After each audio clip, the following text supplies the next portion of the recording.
Welcome to the Leading Voices in Food podcast. I'm Kelly Brownell, Director of the World Food Policy Center at Duke University. This podcast is part of a series focused on the impact of the COVID-19 pandemic. This pandemic is exposing a deep flaw in the country's food system, namely stunning levels of food insecurity, but also the transformation of emergency food assistance into what some have characterized as an industry. Has food charity become big business? Andy Fisher, our guest today, is a leader in the food security and food justice movement. He founded and led the National Community Food Security Coalition and led federal legislation campaigns to gain more than $200 million for community-based food security and farm-to-school projects. Andy, thanks so much for being with us today. My pleasure. Thanks for having me, Kelly. So, Andy, you wrote a book with a very provocative title, Big Hunger, the Unholy Alliance Between Corporate America and Anti-Hunger Groups. What are you hoping people take away from the work that you did on this book? Sure. So the book was both an expose and a vision. It was an expose of those relationships between mainly the food industry, but a little bit broader than that, and anti-hunger groups, especially food banks.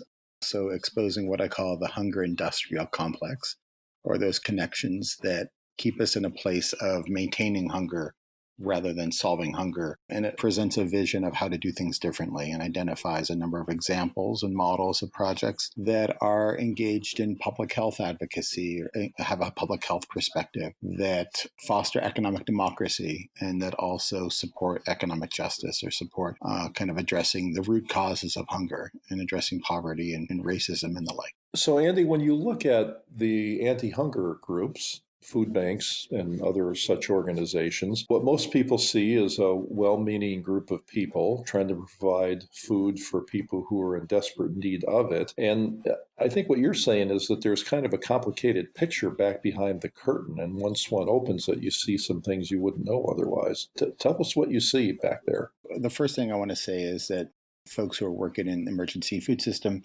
they're all good people. They're good people who are trapped in a bad system.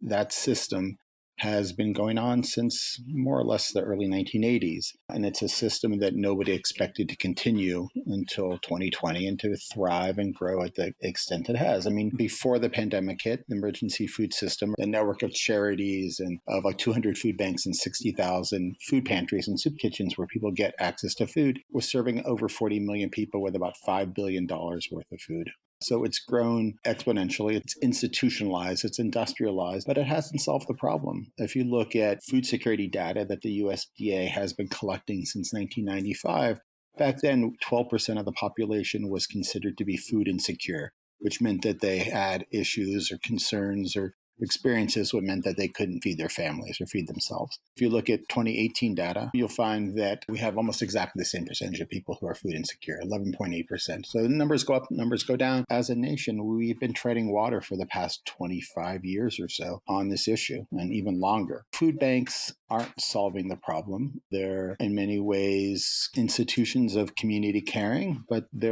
also have their collateral damage, and they also have their issues that hold us back from solving the problem at its root causes rather than just putting a Band-Aid onto it. How do corporate interests figure into this picture? In many ways, food banks are a downstream appendage of the food industry. And by that, I mean that most of the food that is coming into the food bank industry, so it's post-retail, it's post-processing. For a lot of folks, that makes sense. That idea of not throwing food into the garbage is a great thing. But if you look at the quality of some of that food, it's certainly pretty atrocious. It's getting better, but there's still a lot of junk in the system. But in general, there are morally preferable ways for industry to get its food out. One good way of looking at this system is through Walmart. Walmart is the nation's largest retailer. Walmart has committed to donating over $2 billion worth of food and cash to the emergency food system. And it's more than met those goals over a 5-year period. But it's doing so in a way that benefits its bottom line. It's paying its workers sub-living wages, encouraging them to go to food banks or encouraging them to get onto the SNAP program as a way to make ends meet. And then it's donating money to food banks and to anti-hunger groups to do SNAP outreach and to support their programs. But it turns out that it's also the single largest redeemer of food stamps in the country. But one out of every 5 or 1 out of every 6 food stamp dollars goes into the coffers of Walmart. So it's double dipping and triple dipping, but it's also using that philanthropy, that charity, as a way to build its reputation as a hunger fighter rather than a hunger causer. So it uses that strategically to help it build its access into certain markets. Walmart has a few dozen of its executives are on the boards of the 200 food banks around the country. And they, along with other industry players, are instrumental in keeping the food bank industry in a very politically neutral place where they do not advocate for higher minimum wage or do not advocate for affordable housing or universal health care, all of those issues that are essentially causing people to show up at their door.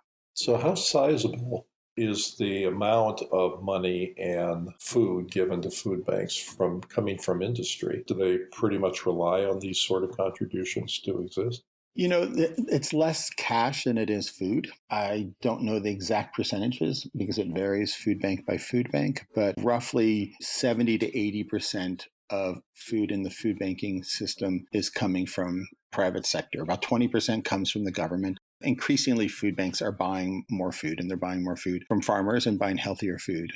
But corporations are at the center of where the food is coming from because they're at the center of the food system in our country. So I'd like to come back at the end and ask you about equity issues in particular. And you alluded to some of these in your remarks before.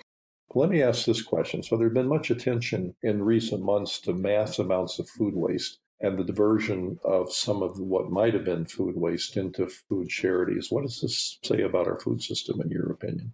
Well, I think what's happening now with the pandemic is with the closures of restaurants and of colleges and schools, we have a bifurcated food system, one of which is serving retail institutions and one of which is serving food service. That food service sector obviously closed down in the spring because all those institutions closed down their markets went dry. So you saw a lot of waste. You saw, the zucchinis rotting in the field. You saw pigs that were not able to get processed through the slaughterhouses. You saw milk being dumped, things like that.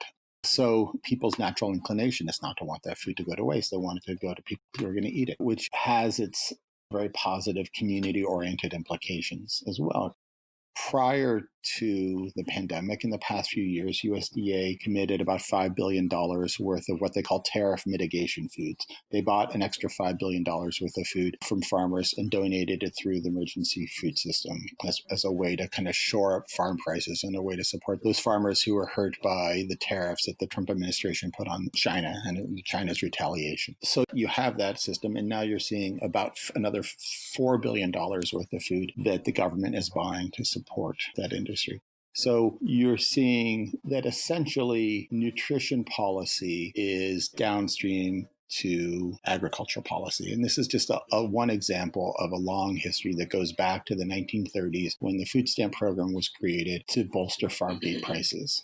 The food industry has been instrumental to the maintenance and the growth of federal nutrition programs since the 1930s. And the food banks are just one aspect of that. And in some ways, it's been couched as an alternative to the SNAP program, but it's very much tied into farm surplus in our country.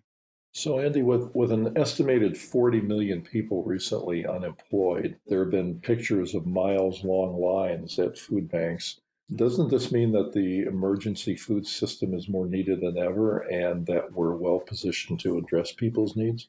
On one level it does. On one level, it's become the safety net under the safety net. So I think you have to rewind a little bit to February before the pandemic really took hold. Many food banks were operating near capacity, even though we were in an economic boom.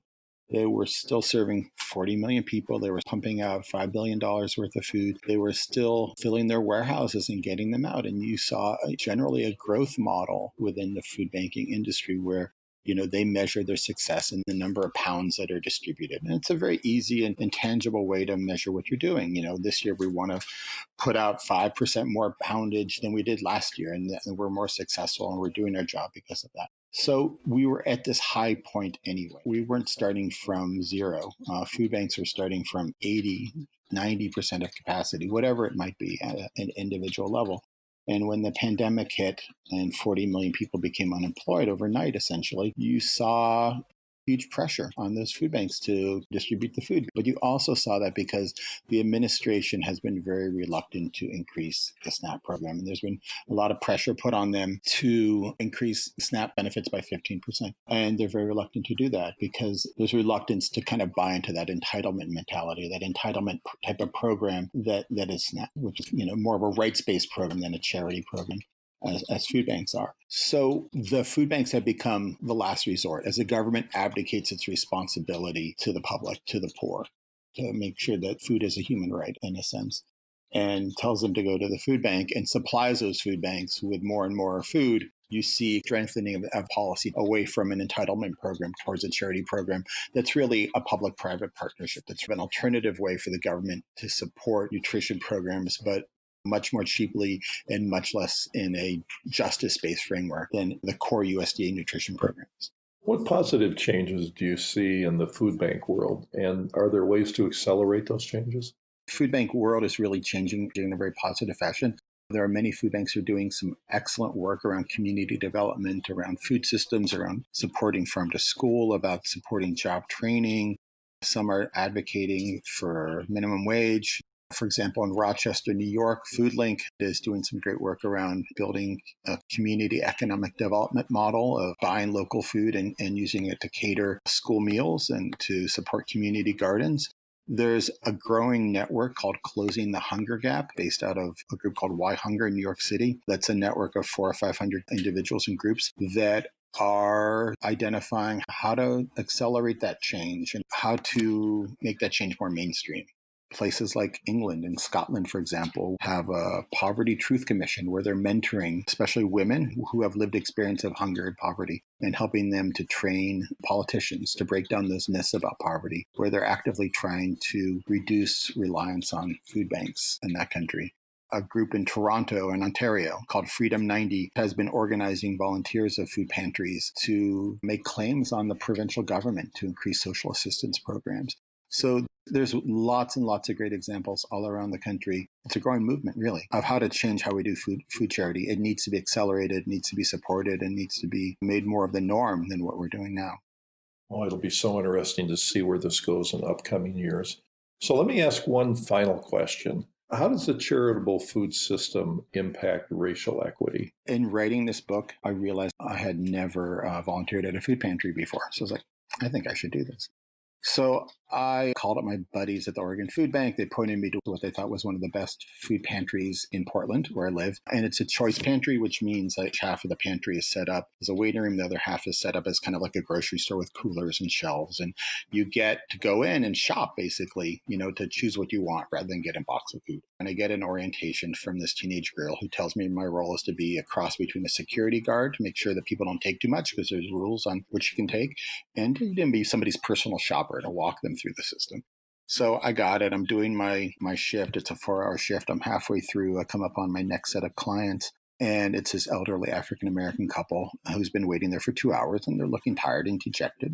And I grab a shopping cart and talk to them a little bit and find out how many people in their household and start taking them down the aisle. And I start telling them what they can take, a few cans of beans, a can of tuna, some pasta, whatever it is.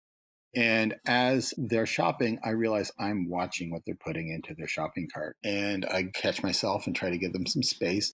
But I still find myself doing that because I find myself in this very uncomfortable position as a white middle-class guy watching this elderly African-American couple make sure they don't take an extra can of tuna. And I realize that there's just this really uncomfortable power dynamics in that food pantry that were replicated time and time again during my volunteer stint. And I think that's endemic of the kind of the racial injustices within the system. Again, it's not right-based, it's charity-based. It tends to be kind of a white savior mentality. It's really a system that's based upon structural violence and that does nothing to address that structural violence. It does nothing to help people build wealth, to help people get out of the straits in which they're in. I mean, some do. I shouldn't be so extreme about that. But in general, it's not helping people to address the needs that they have to get out of the system. It keeps them trapped in that mentality, in that modality. Again, things are changing and things are not as black and white as I think I'm portraying. But I think what we're seeing is that capitalism and racism are very much interconnected. And this is a system that's very much based upon putting a Band-Aid on that extraction of wealth from brown and black people and from America in general. And it does nothing to address the underlying racial implications. But in many ways, like my example, it furthers those. It further deepens those relationships that are very uncomfortable. Well, so many people are touched by the food assistance world that it's really nice that creative people are looking into this and thinking about what might be done. So thanks so much for talking to us about your book, Andy, and thanks so much for joining us and sharing your ideas with our listeners. Sure, my pleasure. Thanks for having me, Kelly. And thank you to our listeners for being with us. If you would like to subscribe to the Leading Voices in Food podcast series, you can find it on Apple Podcasts, Google Play, or your favorite podcast app. Podcasts and transcripts are also available on the website of the Duke World Food Policy Center. This is Kelly Brownell.